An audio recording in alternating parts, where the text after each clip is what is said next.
हौसले बुलंद हो तो आदमी आसमां को छू सकता है। ऐसे भी लोग हैं जो समाज के लिए जीते हैं, पर्यावरण के लिए जीते हैं, पर्यावरण संरक्षण के लिए जीते हैं।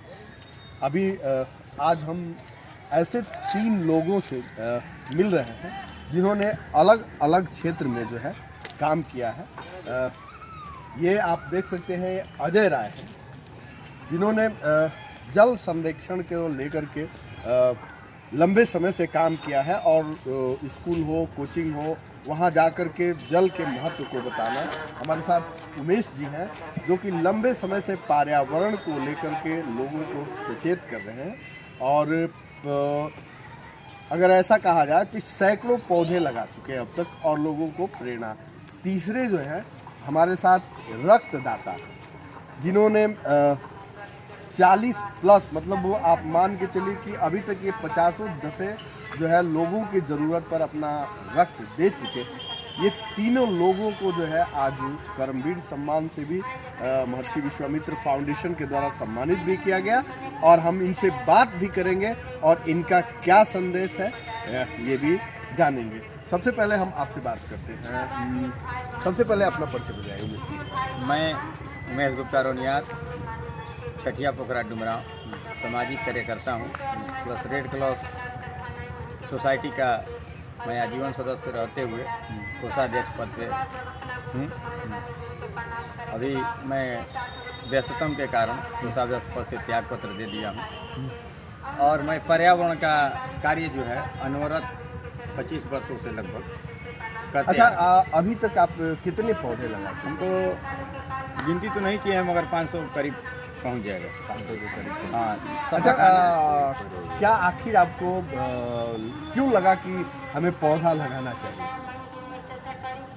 ये बहुत पुरानी बात है और मुझे ज्ञात है कि अचानक हम बैठे थे, मेरे दिमाग में पता नहीं कहाँ से आया कि दरवाजे पे पौधा लगाइए, लोगों को बहुत धूप लग रही है। और दरवाज़ा मेरा ऐसा जगह है जहाँ फील्ड था, तालाब के किनारे मेरा घर है, तो मैंने पहला पौधा वहीं लगाया पाकड़ का, जो जिसको मैंने नाम दिया विकलांग पौधा। जहाँ रोड़ा उड़ा फेंका हुआ था नाली के किनारे, तो मैं उस नाली के किनारे से उस पौधे को निकाल करके लाया और निकाल करके लाया, उसको मैं लगाया अपने हाथों से। और उसको बचाने के लिए मैं कांटा का उपलब्ध किया जो अपने हाथों से लाया। मुझे बहुत याद है कि बहुत सारे कांटे मेरे हाथ में गड़ गए और उसको लगाने के लिए फिर उसके बाद बाती उती बांस का लगा करके मैंने उसको ज़िंदा किया। अभी भी पेड़ बहुत बड़ा हो गया है और बहुत लोगों को मतलब जाड़ा, गर्मी, बरसात, ये तीनों काल में वहाँ जब जाइएगा तब 20 आदमी जरूर, 10 आदमी। अच्छा, जो हमारी युवा पीढ़ी है वो कहीं ना कहीं पर्यावरण से दूर होते दिख रही है। ऐसे जो पीढ़ी है उनके लिए क्या संदेश है, क्या कहेंगे उनसे, आप क्या अपील करेंगे आप? मैं तो सबसे यही कहूँगा कि पर्यावरण जो है हम लोग के लिए जीवन दाता है और पर्यावरण अगर शुद्ध नहीं रहेगा तो हम लोग का जीवन जीना बेकार हो जाएगा। जल के लिए तो देख ही रहे हैं कि आप लोग बड़ा बड़ा प्लांट लग रहा है, घर में लोग लगा रहे हैं, उसका क्या नाम है, पानी का आरओ लगा रहे हैं। और हम लोग का जो फेफड़ा है, शुद्ध हवा चाहिए उसको, तो शुद्ध हवा कहाँ से मिलेगा? पर्यावरण शुद्ध नहीं रहेगा तो हम लोग को शुद्ध मिलेगा? अभी गाड़ी आता है, मार धुआं छोड़ करके चला जाता है, वही सांस लेते हैं तो हम लोग का फेफड़ा खराब होगा। और ऑक्सीजन हम लगाते हैं इसलिए कि पेड़, पीपल का पेड़, पाकड़ का पेड़, बर का पेड़, गुलर का पेड़, आम का पेड़, नीम का पेड़, उसके बाद में ये क्या बोलते हैं, आंवला का पेड़, शीशम का पेड़। शीशम का तो कम लगाए हैं मगर ये सब पौधा जो है बहुत सारे लगाए हैं, अनगिनत। इसी पे मैं कार्य कर रहा हूँ और मैं पर्यावरण से यही सारे युवाओं को, सारे माताओं बहनों को मैं बार बार यही कहता हूँ कि भाई अपने जीवन में जब आपके बाल बच्चा का जीवन सुखमय हो, इसके लिए उसके जन्मदिन पर एक पौधा अवश्य लगाएं। दूसरे जो है हमारे रक्तवीर हैं सर, सबसे पहले अपना परिचय बताइए दर्शकों। जी, मेरा नाम विमलेश कुमार सिंह, घर हुआ छठिया पोखरा डुमराव। एक छोटा सा विद्यालय है, चिल्ड्रेन हैप्पी होम। अच्छा, लोग जो है 1-2 बार ब्लड देने से डरते हैं, आप 40 से ऊपर बार, कई बार अखबारों में भी आया।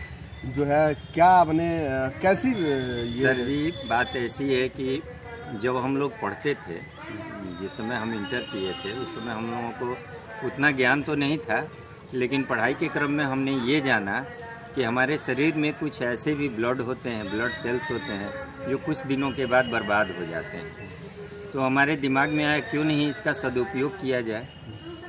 तो इसका सदुपयोग कैसे करें। अचानक से एक दिन हमको वो घटना याद है।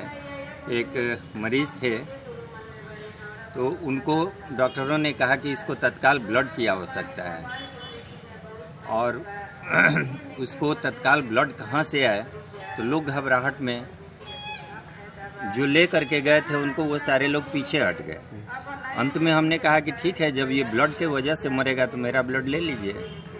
हमने उस आदमी को ब्लड दिया और ऊपर वाले ने सुन लिया, दोनों ब्लड मैच कर गया और तत्काल उस व्यक्ति को मिल गया और उसका जीवन बच गया।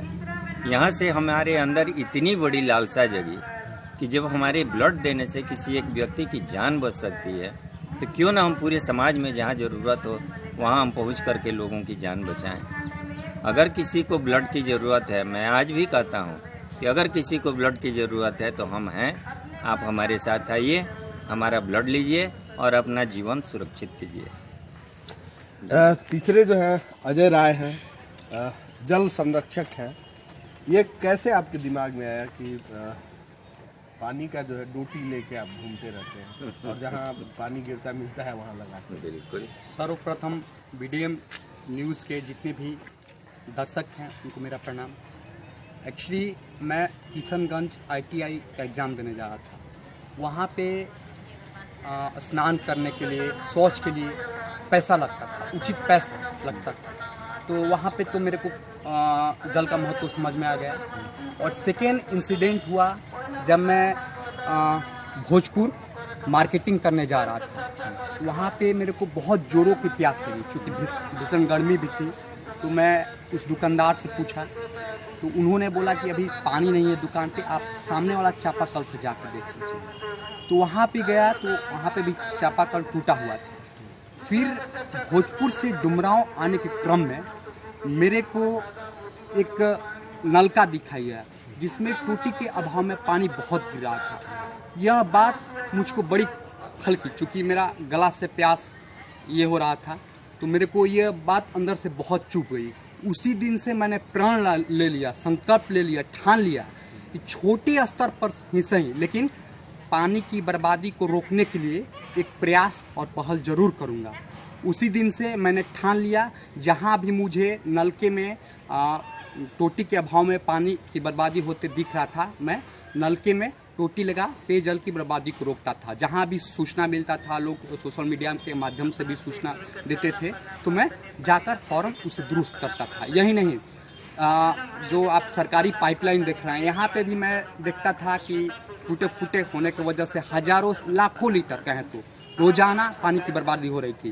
तो चूँकि मैं स्टूडेंट लाइफ में हूँ, तो मैं आर्थिक रूप से उतना तो ये नहीं कर सकता था, तो मैं पदाधिकारियों के सहयोग से प्रशासन के स्तर पर पहल कर उसको भी बनवाता था। पहले स्टार्टिंग में जब मैं ये शुरुआत किया तो लोग बहुत नेगेटिव कमेंट किए, लोगों ने हौसला भी बढ़ाया, पॉजिटिव कमेंट भी किया, लेकिन मैं इन सब चीज़ों को न देखते हुए मैं अपने इस जल संरक्षण अभियान पर लगातार फोकस करता रहा। आज उसका परिणाम है कि नगर के मुख्य द्वार पर देखिएगा तो जलपुत्र के रूप में लोग मेरे कार्यों से प्रभावित होकर जलपुत्र का संज्ञा भी दे दिए हैं। तो जल ये बोर्ड भी लगा है नगर के मुख्य द्वार पे और नेशनल लेवल पे कई बार अचीवमेंट हुआ है। तो मैं तमाम उन युवाओं को यह कहना चाहूँगा आपके चैनल के माध्यम से कि आप लोग क्या कहते हैं इस पर नहीं ध्यान दीजिए, और लोग के कमेंट पर हम ध्यान दिए रहते हैं। तो आज मेरे को जो नेशनल लेवल पर पहचान मिली है, या नगर के मुख्य द्वार पे इतने कम उम्र में बोर्ड लगी है, या लोग 10 लोग जानते हैं तो मेरे काम से जानते हैं। तो आप फोकस कीजिए, सफलता मिलने पर लोग आपको खुद पीठ थपथपाएंगे। तो मैं वैसे लोगों को एक और संदेश देना चाहता हूँ कि जो लोग जिनके दरवाजे पर पानी गिरता है आसपास, लेकिन वो बनाते नहीं है, जबकि दिन भर में 100 से 150 रुपये का पान गुटखा खा के रोड पे थूक देते हैं, जिससे कि सड़क भी गंदा होता है, तरह तरह की बीमारी भी होती है, लेकिन 50 से 100 रुपया या यूँ कहें तो 20 रुपया में भी मिलता है तत्काल काम चलाने के लिए, उसमें भी लगाना उचित नहीं समझते हैं। तो जल के महत्व को समझिए और अपने आसपास के लोगों को जागरूक कीजिए और व्यक्तिगत तथा सामाजिक स्तर पर पहल कर जल संरक्षण को महत्व दीजिए। डुमरांव के जलपुत्र रक्तवीर और जो है पर्यावरण वीर से मिले। बक्सर के ऐसे तमाम लोग जो कहीं ना कहीं समाज के लिए काम करते हैं, तो उनके साथ हम बात करते हैं और उनका इंटरव्यू करते हैं और आप तक पहुंचाते हैं। हमारा ये कार्यक्रम आपको कैसा लगा आप कमेंट बॉक्स में ज़रूर लिखें और हमारे चैनल को सब्सक्राइब करें और हमसे जुड़े। मैं हूं अशोक उपाध्याय।